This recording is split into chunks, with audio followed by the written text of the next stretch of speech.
take it, he'll take 74 pad, yeah, okay. He's 2 in the 12th pad.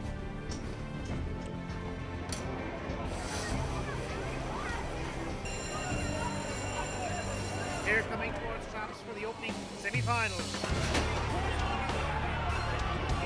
One comes back to win it. Native Chimes also through Ratnasir Champ. Vancouver Shades in a spot of bother. Bentike's Bako leads home from 1 and 3. Bentike's Bako. 1 Ratnasir Champ. 2 Drive on Tip. Barcelona 3. Bentike's Bako 4. Native Chimes 5. Ulavani Pit 6. I suppose when you put a label on the Conn Kirby Memorial Puppy Stake as the richest of its kind in the world, you expect to draw the best greyhounds that are eligible to race. And what we've seen over the past 4 years is that the greyhounds that compete here and excel here, they go on to shape greyhound racing over the coming 12 and 18 months. In every Conn Kirby, we have future award winners, classic contenders, and future stud dogs. So its influence is far-reaching, and it draws attention from all corners of the greyhound world. Conn Kirby means a phenomenal amount to the Limerick GA and the clubs within the county. Not only for the benefit and the prize money, but the bond and the camaraderie that is generated at the event, from the various events, the human race, the puck fodder, kick fodder, down to the final night, where the atmosphere is electric, and it is of huge benefit to the local community. But the Sporting Press newspaper to have an event like this on the track in March and April is brilliant from the point of view of coverage. You're trying to get people back involved into the greyhound scene. Again, it's such a major event, and it captures the imagination of the country and of our readers. And it's been front page news since the very first round began here in Limerick.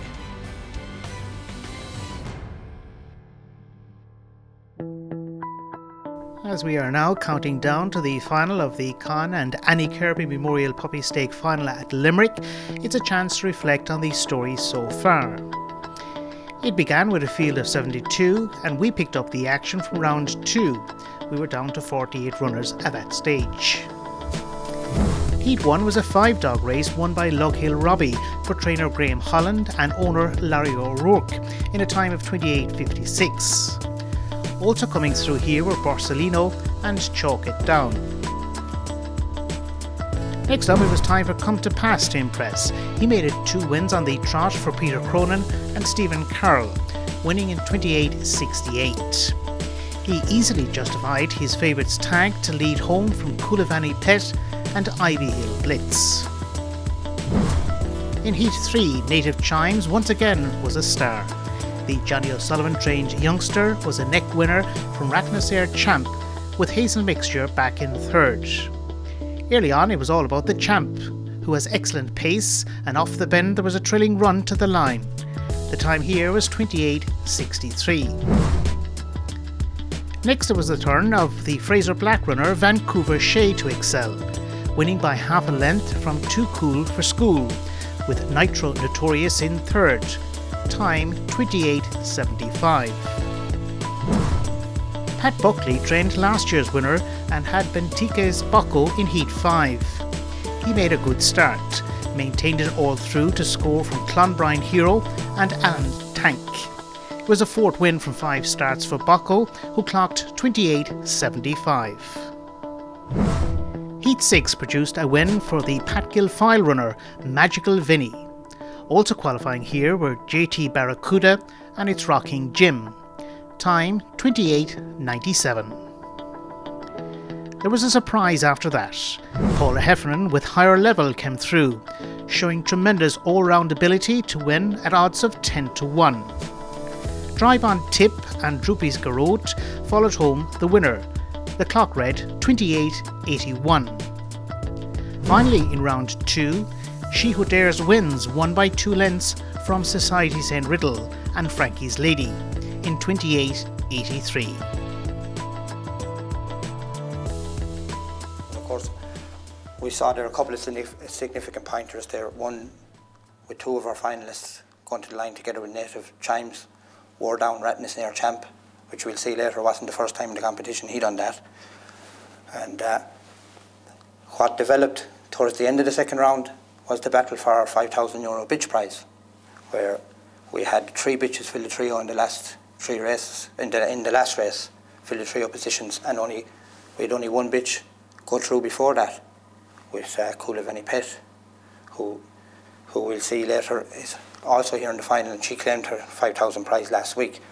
But the fastest runner of the round was Lough Hill Robbie, of course from a favourable draw in trap 1, and we'll see later that being drawn outside one of our finalists didn't suit so well in the quarterfinal subsequently. As you just saw there also, Barcelino, I know he's rated as the outsider for the final next week, but he come to pass was one of my favourite dogs of the competition, and of course very unlucky to be badly drawn in the semi-final. But Barcelino, got quite close to him there in the second round, and I certainly, while he is the outsider, he's not one to be discounted at all. He certainly finished very strongly, and he has the staying power, and we'll see more of it in the subsequent heats. But if he can turn close in the final, of course he will have it there. And of course the form of the 3 dogs, Native Chimes, Benteke's Bacco and Vancouver Shea in that round led to being, I suppose, the 3 main favourites going forward. They did, of course. Shea had hit favouritism after round 1 with the fastest time, and there was people critical that the time wasn't as good in round 2. But as I said at the time, he battled hard. He was 5 months off before the first round of the Kirby, and if there was a bit of a bounce factor there, you'd have to say he battled very well.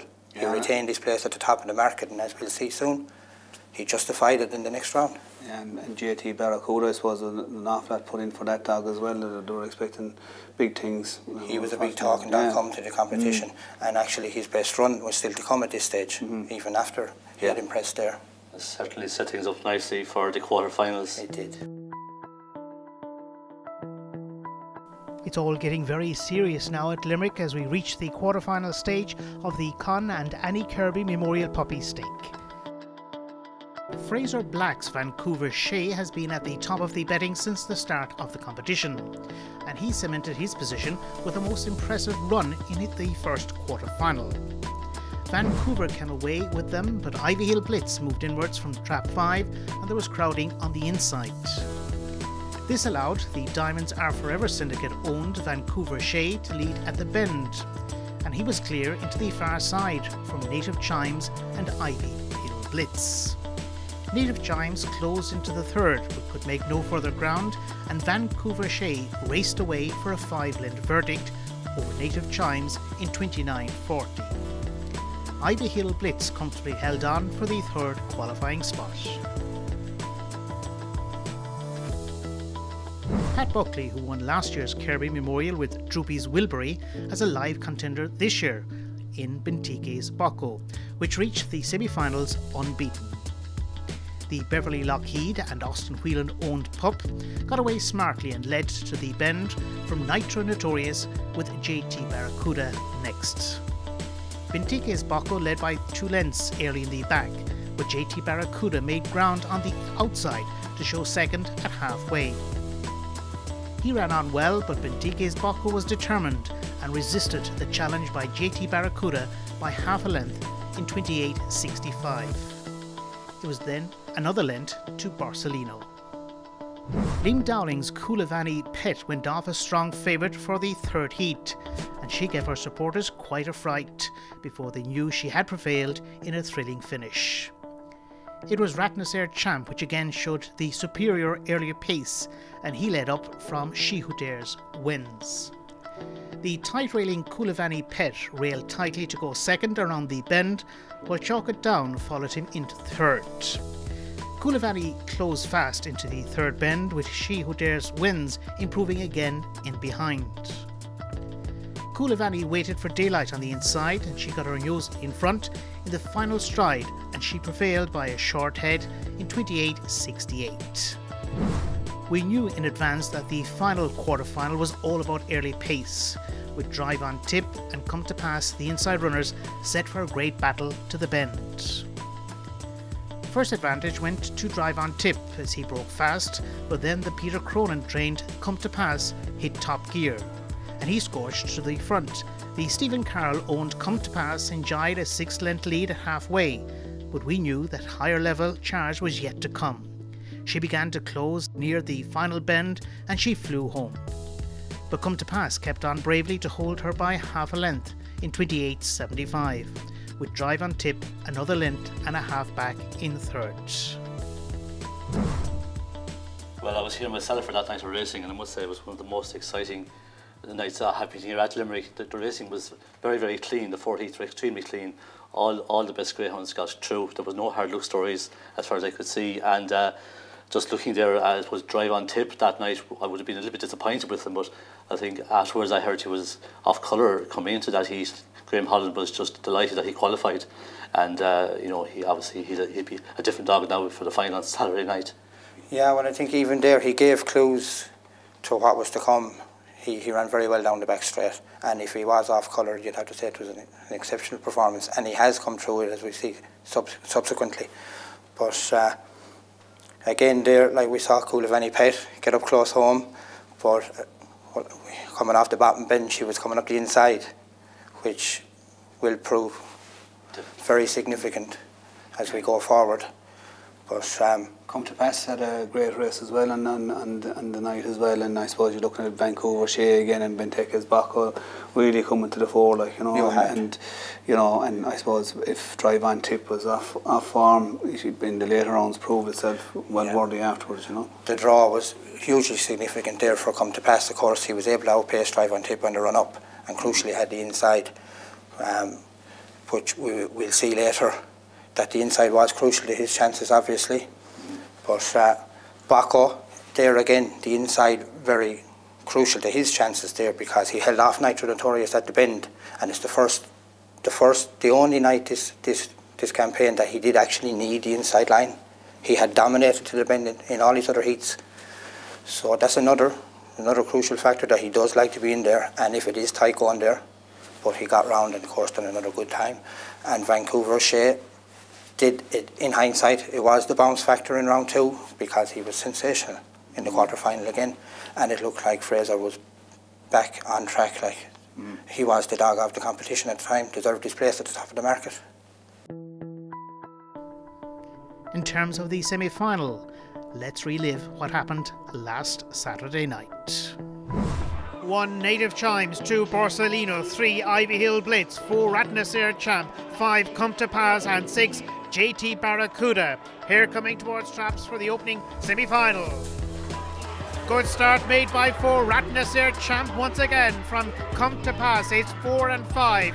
Native Chimes is well positioned in 1, as is Borsellino. We're down the back stretch, and once again Ratnaser Champ is setting an electrifying pace. Can they catch him tonight? 1 Native Chimes in pursuit. So 2 Borsellino. We're coming towards the final bend. Ratnaser Champ is in front from 1 and 2. It's 4 and 1. 1 comes back to win it. Native Chimes also through Ratnaser Champ, as is Borsellino. 28.76. Result: the win, number 1 Native Chimes for John Kelleher and Pat Norton, trained for them by Johnny O'Sullivan.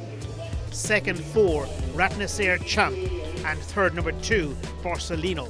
The winning time 28.76. Dogs loaded for the second of the semi-finals. 1 Drive on Tip, 2 Bentike's Bacco, 3 Coulivanny Pet, 4 She Who Dares Wins, 5 Higher Level, and 6 Vancouver Shea. And away they go, and Bentike's Bacco is off to a dream start. Leads from 1 Drive on Tip. It's 2 and 1, and the rest have a lot of ground to make up, Coulivanny Pet included. We're down the backstretch, and Bentike's Bacco looks impressive here, in front by 4 lengths from Drive on Tip. Coulivanny Pet is in third. The favourite Vancouver Shea is in a spot of bother. Bentike's Bacco leads home from 1 and 3. Bentike's Bacco, Drive on Tip, and Coulivanny Pet. Time 28.37. The result: Trap 2, the winner, Bentike's Bacco, trained by last year's winning trainer Pat Buckley for Beverly Lockheed and Austin Whelan. Second, number 1, Drive on Tip. Third, 3, Coolavani Pet, 28.37. It's hard looking at Vancouver Shea, looking at the third round, you'd say, how could he not qualify? But, I don't think that, I know he didn't break, obviously, too well, but it just shows you what brilliant greyhounds are in this year's competition, like that. He wasn't able to make any impact on the three in front. There was no real excuse for him other than there was 3 really seriously fast dogs in front of him. Our Ratnaser champ, what can you say about him? Three times now, I'd say he's aggregate loss over the 3 nights hasn't hardly been a length. It has been less than a length in the last 3 nights. It's unbelievable. Like that. I just love the dog, the way he comes out. Now, obviously, we're not mentioning Benticke's Baco at all, because he's obviously the serious dog in the whole competition. But and I suppose the best bitch, Coolavani Pet as well. The fierce form coming into it as well, and you have to go back and look at Benticke's Baco, the form of Pat Buckley, and last year's winner as well. And is going to be a year 2 of it as well. And a crucial thing here, he's an early pacer. It's renowned. We know that long competitions, 5 rounds for early pacers can be very tiring. But he looks super fresh. He broke like a fresh dog the other night. His finishing time over the last 225 yards was his fastest of the 4 rounds, which for an early pacer is really bucking a trend. Pat Buckley seems to have timed this to a T again. But you'd have to say, when you look also at the dog behind him, Drive on Tip, he ran off the first bend a bit, and he was the guts of 5 lengths behind over in the back straight here, and he was only beaten a half a length in 28.37. That's very significant. And if you say Baco is trained to a T, you've got to say the same, that Graham Holland has got it right with Drive on Tip. Yeah, a great connection from Kilmallock as well. I suppose Sean Cronin with formerly Saudi Scala as well. Yes, he was rare by Sean. And his late father, great doggy, my name and Cronin as well. Got a big good team out in Kilmallock as well. So just to mention that. And of course, the dog that was in front of him, Baco, was bought from here. Yes. The Tullig Patahern was bought here from his 2nd race, and he's crucially now unbeaten in 6 races at Limerick. And while we did mention local connections, we can't rightly sign off without mentioning Ratnaser champ. He is, of course, locally owned. He will be the real local connection to the final with a syndicate from between Rathkeela, Skeeton area. And they have made their presence felt in round 1 even when he hit the front. And each night that he hits the front, the roar is getting louder and louder. And they're going to have a very big crowd here. They'll have a huge local support. And the roof will come off this stadium if he hits the front and the back straight again. It's going to be very exciting. It'll be great. And we're looking forward to it. It'll be brilliant. But now, lads, I think it's down to the serious business that we're here for, and that is to tip up a winner for the final on Saturday night. Yeah, I suppose Benticke's Baco, I think has shown fierce form going into the final. I think fantastic dog, and hopefully for the hand club they'll be looking forward to that one. I suppose when you go down Drive on Tape, Coolavani Pit, the last remaining bitch in the race as well. I suppose it is wide open, really, coming up to whoever breaks first, I suppose, is going to do the business. It is quite open, and it might not be as simple as whoever breaks first. I've agonised over this, and usually I'd be very adamant, but it took me a long time to settle, and I've settled on Benticke's Baco, and that's only a matter of minutes ago.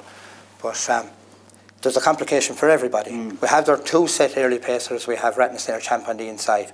Hasn't raced out trap 1 since his very early days, so even connections have admitted they don't know whether it'll suit him or not. But Baco out in 4, it doesn't appear to be draw dependent. He's broke from 4, he's led up from 4. But while he would look, Baco needs to lead, so does Ratnaser champ.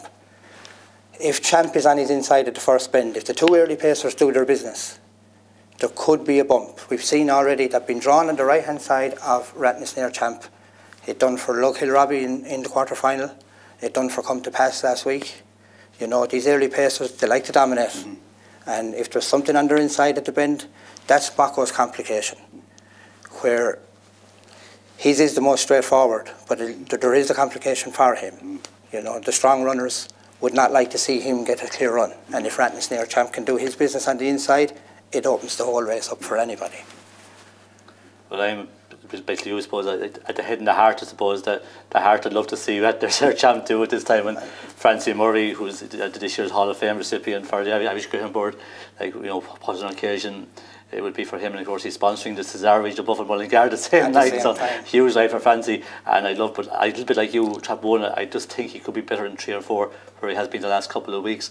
I'm going for the St. Ledger runner-up, the Native Chimes dog. I just think 4 will definitely move in. He loves the rails. 1 and 2 will possibly move out a little. I'm going for 5. I don't think he's as dependent. Some people say he's a railer and needs rails. I don't think so.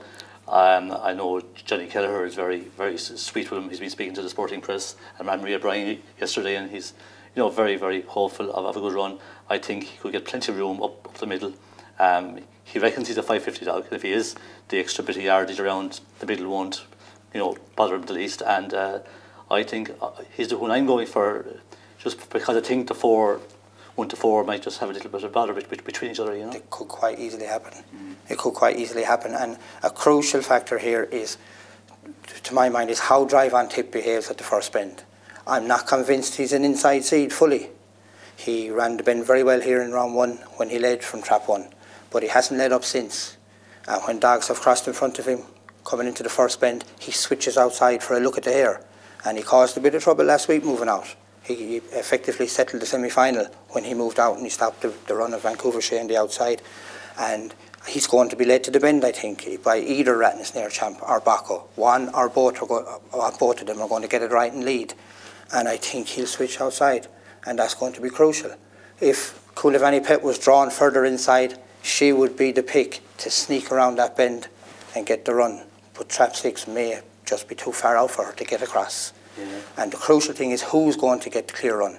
And you could be spot on with Native Chimes, because Baco will show more early pace than him. He'll give him room. The freedom will be out there, and if he can match Coulivanny Pet out of the boxes, he can get a run. And I think he's better swinging from wide out into the first bend. His acceleration is huge at that stage, and if he can get into the back straight in full stride, that's where his real talent lies, is on the back straight. And I'd say at this point, we all fell in love with him in the Ledger, and Johnny O'Sullivan must be sick of the sight of me at the washroom every week. I have to go down and pet him.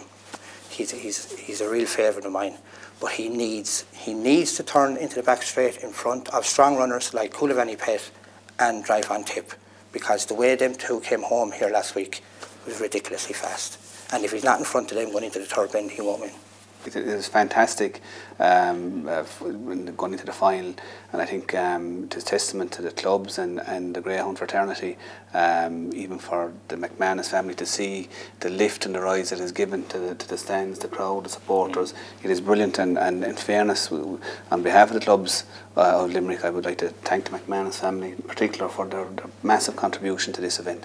Yeah, because unfortunately we had the coursing awards on Saturday night. I was unable to be here, but on Sunday morning I couldn't wait to watch the 2 semi-finals. But the cheering and the roaring from the stands, you know, it just brought some atmosphere to the place. Yeah. While Michael thanks the McManuses for the contribution to the GAA, us as Greyhound people too must thank them, because even with just 5 years, we can't imagine Greyhound racing without the Kirby now.